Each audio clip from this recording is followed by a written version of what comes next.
ఈ రోజున మన ప్రపంచవ్యాప్తంగా మనం చూస్తున్న ఆరాధన చూడడానికి చాలా ఇంపుగా ఉన్నాయి, కానీ అవి గుండెల నుంచి వచ్చేవి కాదు. కొన్ని సంఘాల్లో చూస్తూ ఉంటాం, అప్పుడప్పుడు బాధ అవుతుంది. పాస్టర్ గారు రెండు ఆరాధన చేయని అంటారు.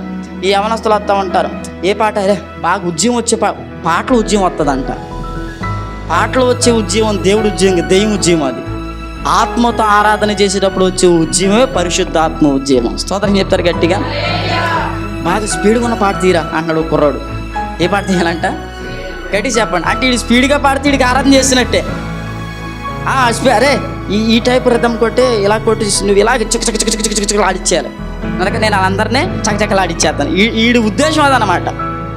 సొంత జ్ఞానంతో, సొంత తలాంతులతోటి నాకు టాలెంట్ ఉంది, నేను పాడగలను, అరవగలను, నేను వాయించగలను అని మనల్ని మనం చూపించుకోవడానికి ఎప్పుడు కూడా ఆరాధన చెయ్యకూడదు.